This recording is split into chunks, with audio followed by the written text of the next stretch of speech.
Hola a todos y bienvenidos a un nuevo vídeo y a un nuevo análisis de ese libro de David Rocasolano, Adiós Princesa, que nos quedamos hace un tiempo. Tengo que pedir disculpas, estamos en verano, en vacaciones, y es un poquito más complicado hacer este tipo de vídeos que son más largos y me traen más trabajo, pero como me lo habéis pedido muchos en comentarios y sobre todo también que os he hecho una pregunta en esa pestañita de comunidad que tenemos, que me dejéis vuestras sugerencias para nuevos contenidos en el canal, o lo que me queráis decir me lo podéis decir aquí.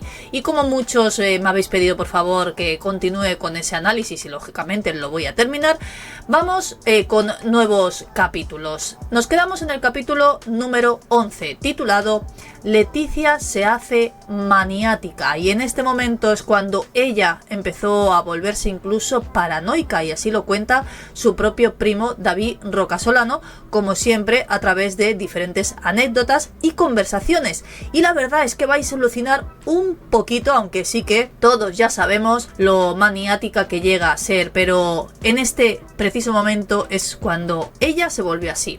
En más de una ocasión en capítulos anteriores, David Rocasolano nos ha dicho que Leticia llegó a un punto en que le prohibió que pudiera hacerle fotografías a su hijo dentro de Zarzuela, que él iba mucho a visitarlos, como ya sabéis. Y justo en este capítulo habla de ese momento.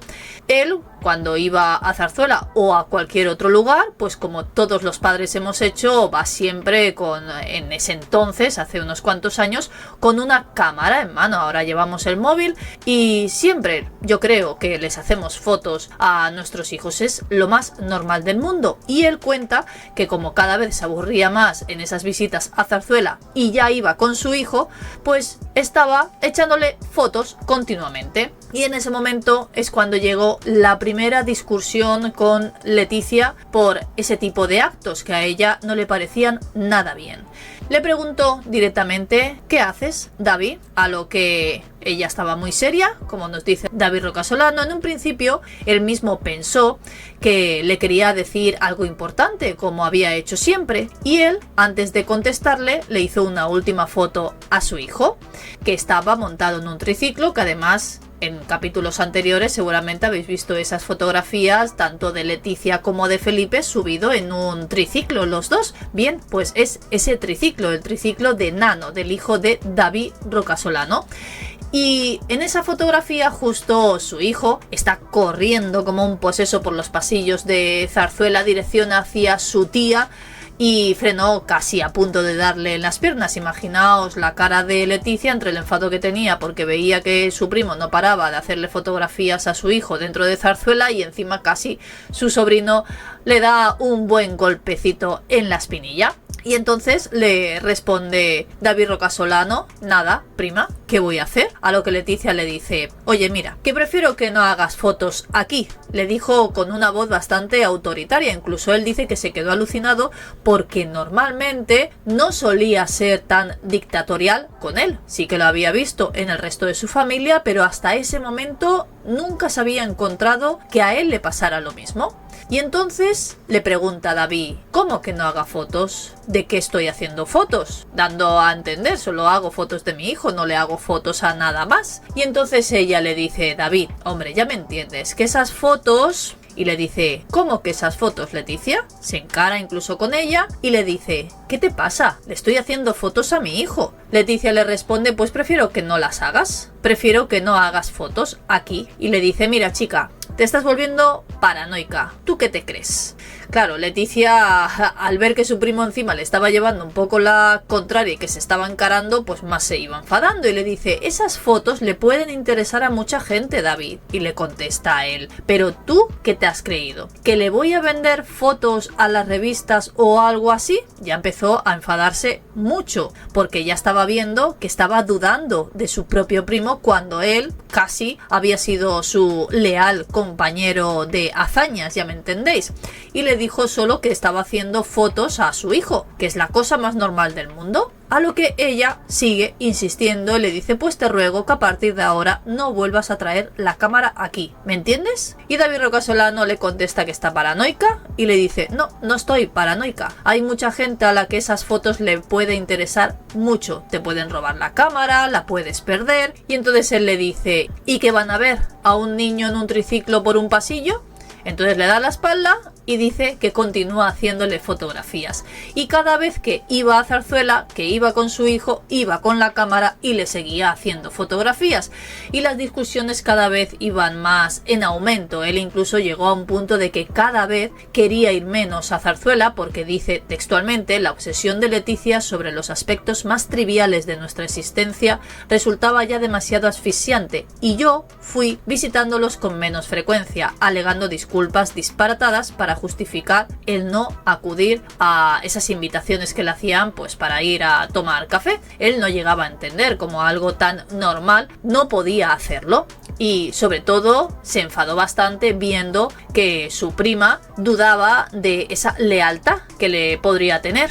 Entonces habla de que se le ocurrió inscribir a su hijo en el mismo colegio donde iban tanto Leonor como Sofía y se sorprendió con la facilidad que pudo inscribirlo en ese colegio, en el colegio Los Rosales, porque incluso tuvo que llevar una carpeta llena de documentación para acreditar que tenía solvencia económica para hacer frente a esos pagos, ya que él mismo dice que costaba 850 euros en aquel entonces mensuales poder llevar a tu hijo a ese colegio. Bueno, es uno de los colegios más prestigiosos de Madrid. Y se sorprendió de no tener que sacar ni un solo documento de esa carpeta. Solo tuvo que decir su nombre, tal y como dijo que era David Rocasolano. Su hijo ya pertenecía al colegio. En esa época, la persecución de Leticia sobre todos ellos, sobre toda la familia, ya era insoportable y asfixiante.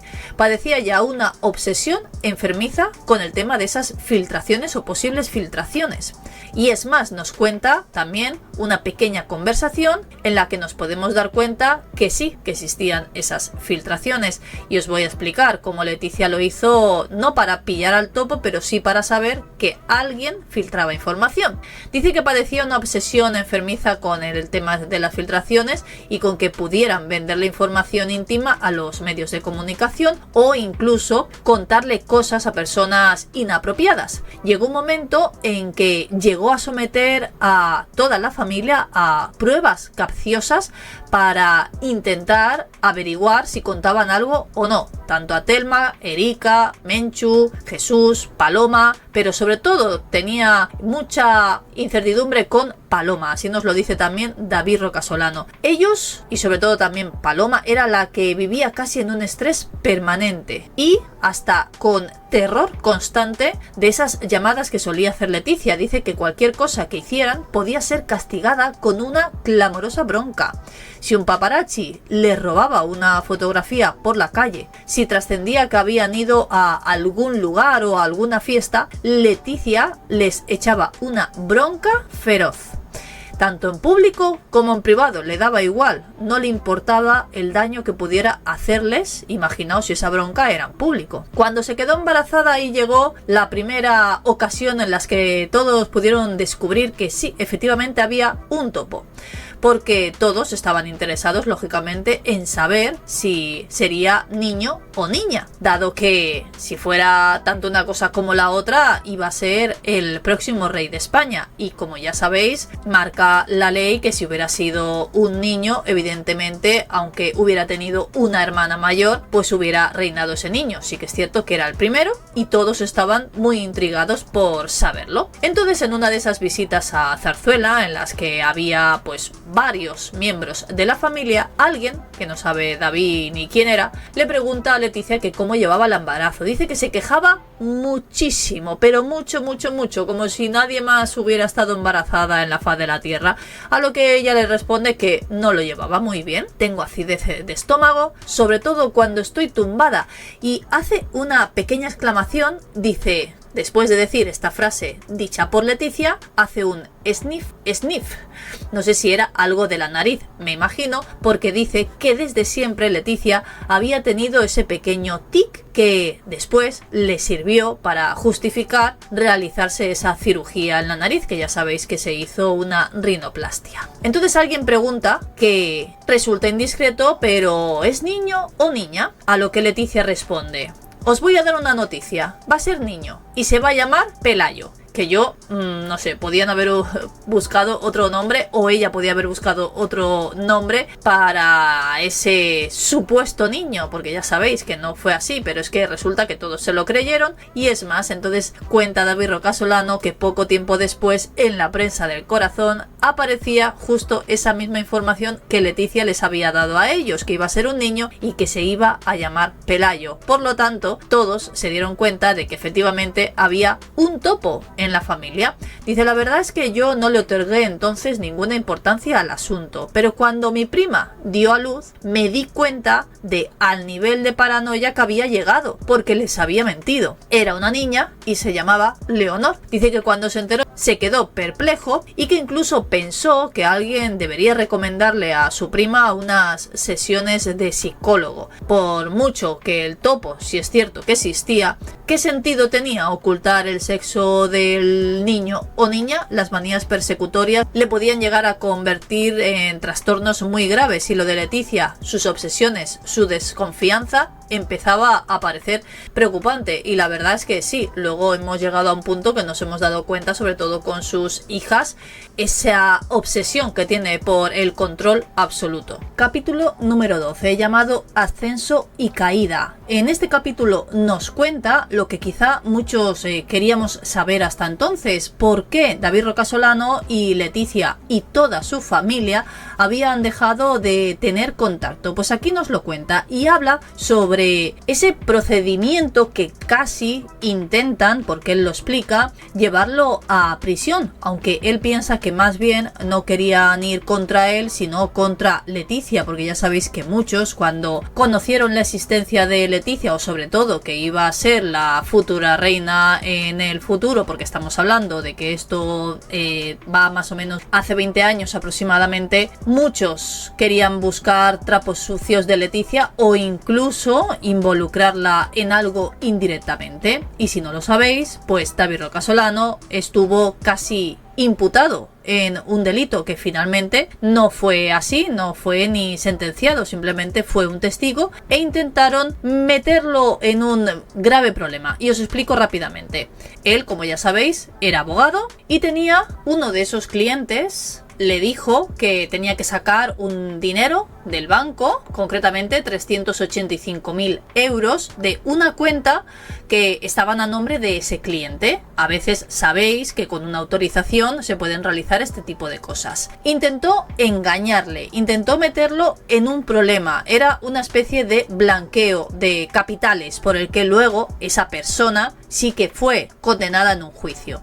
Pero en un principio, algunos periódicos, sobre todo un poco amarillistas, transquiversaron toda esta información y dijeron que él tenía ese tipo de problema, que él iba a ser juzgado porque había intentado hacer una estafa económica. Y finalmente ese cliente primero le dijo que sacara ese dinero y después le dijo que se había arrepentido y que no quería comprar ese inmueble que iba a comprar con ese supuesto dinero, y le dijo que le devolviera ese dinero. Rápidamente David Roca Solano se dio cuenta de dónde parecía que se acababa de meter sin él quererlo, lógicamente, y sí, efectivamente le devolvió ese dinero a ese cliente y él pidió un préstamo hipotecario y se quedó ese inmueble para que pareciera que no había sucedido nada. Pero parece ser que ese cliente contó esa información a diferentes medios, haciendo ver que David Roca Solano había intentado hacer una estafa. Y esto salió en algunos medios, por ejemplo en La Gaceta, donde finalmente casi David Roca Solano tiene que amenazarles de que los iba a demandar si sacaban información nuevamente suya que no era cierta, porque finalmente él a ese juicio acudió, pero como testigo, y esa misma Gaceta dijo que iban a sentenciarlo a él, que iban a condenarlo, que él estaba siendo juzgado cuando solo era un testigo. Dice que nunca le había favorecido estar al lado de Leticia o incluso llevar el apellido que llevaba o estar relacionado con la familia real, hasta el momento en que le contrataron de un despacho de abogados bastante importante, ellos pensando que por ser el primo de Leticia Ortiz pues les iba a conseguir clientes potenciales. Finalmente se dio cuenta de que no era para nada así, no simplemente por ser Rocasolano o Borbón pues consigues determinadas cosas, es más fácil lógicamente si eres Borbón que Rocasolano, pero se dieron cuenta que no y lo despidieron alegando de que no era lo que estaban buscando. Luego, cuando empezaron todos esos problemas que os he comentado de ese juicio, de ese problema económico, se dio cuenta de cómo su familia le dio de lado completamente. Cuando todo eso sucedió y salió, no solo en todos los medios de comunicación escritos, sino en televisión también, no recibió ninguna llamada. Él esperaba la llamada que siempre recibía cuando pasaba cualquier cosa, ya os imagináis. Su prima, Leticia, tardó 2 días en recibir esa llamada. Y Leticia le dice, ¿cómo estás? A lo que David Rocasolano lógicamente le dice, pues chica, Leticia, estoy bastante mal, me siento ninguneado. Creo que se están haciendo unas imputaciones contra mí que no tienen ni pies ni cabeza. Lo que están diciendo es falso. Su tono era bastante agresivo e incluso seco, algo que no estaba él habituado, aunque últimamente esa relación entre ellos había cambiado, como ya os he contado en el capítulo anterior. A lo que Leticia le dice, oye David, pero ¿esto es verdad? Él se siente ofendido y enfadado y le dice, ¿me estás insultando? Y Leticia, no te estoy insultando, de verdad, es lo que he leído, yo lo siento mucho, de verdad. Y entonces David le dice que no se nota para nada que lo sienta y le dice, a ver David, yo te pregunto, ¿y esto, si no es así, tú crees que me va a manchar a mí? Y claro, David ahí se queda bloqueado pensando, no te estás preocupando de mí, te estás preocupando de ti, como hace siempre, y le dice, ¿que si te va a manchar a ti? ¿Cómo que si te va a manchar a ti? ¿A quién está manchando esto es a mí? Si yo no fuera tu primo, esto no me estaría pasando, ¿lo entiendes? Está claro lo que os he dicho al principio de este capítulo, lo que buscaban era manchar esa imagen de Leticia, porque los titulares eran un primo de Leticia Ortiz, un primo de la princesa de Asturias, esos eran los titulares, no era David Rocasolano, sino un primo de. Él siempre le había ayudado absolutamente en todo, como ya sabéis, y ahora se encontraba que su prima no le estaba dando ningún tipo de apoyo personal, solo se estaba preocupando de ella misma, como hace a día de hoy también. Podría haberme dicho algo sencillo, como vente a comer y hablamos tranquilamente, eso la verdad es que para él hubiera sido suficiente, pero no le llamó para comer, tampoco se reunió con nadie, trató solo de sosegarle y ni siquiera Leticia, ni Telma, ni Paloma, ni siquiera su padre se habían preocupado un poquito por él. Dice él textualmente que lo aislaron por completo. 2 días más tarde de esa llamada recibe un mensaje de Felipe, un mensaje de texto que dice que no lo va a enseñar porque se lo reserva para él, que estaba claro y estaba convencido de que Leticia había tenido algo que ver en ese mensaje que le había escrito Felipe, y él tiene claro que a pesar de todos los años que ha tenido relación con Leticia, lo conoce muy poco para pensar que Felipe iba a hacerle cambiar de opinión sobre todos ellos. El mensaje de Felipe era al mismo tiempo que cariñoso, bastante diplomático, y lo que decía básicamente en ese mensaje, se estaba disculpando por lo que le estaba sucediendo. Las últimas palabras, como habéis visto, que le dice David Rocasolano a Leticia es que eso no le estaría pasando si no fuera su primo. Entonces le responde y le dice que muchas gracias Felipe, pero las cosas no son así, evidentemente. Y entonces aprovecha también para mandarle un mensaje a Leticia. Ojo con el mensaje que le manda. Y cito textualmente: Leticia, yo con esta historia ya no puedo más. Tu historia es tuya. Tus beneficios son tuyos. No quiero saber nada más de tu vida. Ni de lo que haces, ni absolutamente nada de nada. Hasta luego o hasta nunca. No recibe respuesta, pero unos días más tarde recibe una llamada. Una de las llamadas que también él estaba esperando y que fijaos todos los días que habían tardado. era Telma, otra de sus primas. Así que también tenía claro que nuevamente Leticia había utilizado a otro miembro de la familia, primero había sido Felipe y ahora era Telma, para intentar que David se suavizara un poco y que dejara de pensar pues lo que le había dicho, prácticamente que no quería participar o seguir participando o ni siquiera seguir siendo miembro de la familia. Y entonces Telma le dice, ¿David? Y le dice él sí. Y ella, ¿qué tal? Bien. ¿Y tú? Bueno, preocupada, estamos todos un poco preocupados por ti. Claro, David se queda un poco atónito y le dice, pues no se os ha notado mucho. Mira, Telma, no tengo ganas de hablar ahora. Gracias por preocuparos. Y le cuelga el teléfono. Pero después también decide enviarle un mensaje a ella, tal y como le cuelga el teléfono, y le dice textualmente, Telma, esto se acabó. Yo no quiero seguir manteniendo relaciones con vosotros. No me interesan, no me benefician. Todo lo contrario. Adiós. Y decide al día siguiente cambiar todos sus números de teléfono para que nadie pueda volver a llamarle, exceptuando a su exmujer. En ese momento ya estaba separado de Patricia y, como él dice, no iba a cortar la relación con su hijo por los problemas que tuviera familiares. Y entonces llama a Patricia, le da el nuevo número y sobre todo le dice que no se lo diera a nadie. Y le enfatiza en ni a Leticia ni al rey. Pocos días después, Patricia le llama y le dice que Leticia se ha puesto en contacto con ella para pedirle los nuevos números. Y Patricia evidentemente le dijo que no se lo iba a dar porque David le había casi prohibido que se los diera, y dice que Leticia se enfadó muchísimo. Y le dice, vale, muy bien, ya lo conseguiré por otros mecanismos. Sí que es cierto que después de ese momento no volvió a tener ninguna llamada de Leticia, aunque también dice que recibía muchas llamadas a ese número de teléfono de números que él no conocía y que posiblemente serían llamadas de Leticia o incluso de algún miembro de su familia. Y aquí tenemos lo que muchos a veces nos hemos preguntado, de cuál habría sido el detonante de por qué David Roca Solano se alejó de toda su familia. Y aquí tenemos la respuesta.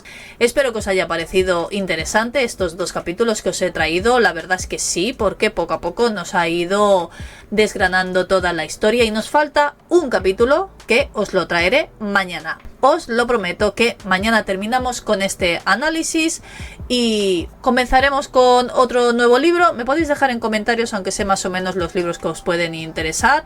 Así que, como sé que os gustan y me lo pedís mucho, seguiremos con otro nuevo libro. De momento me podéis dejar vuestras opiniones, comentarios, vuestros me gustas, esos corazoncitos que me ayudáis muchísimo. Y nos vemos en el próximo vídeo o análisis.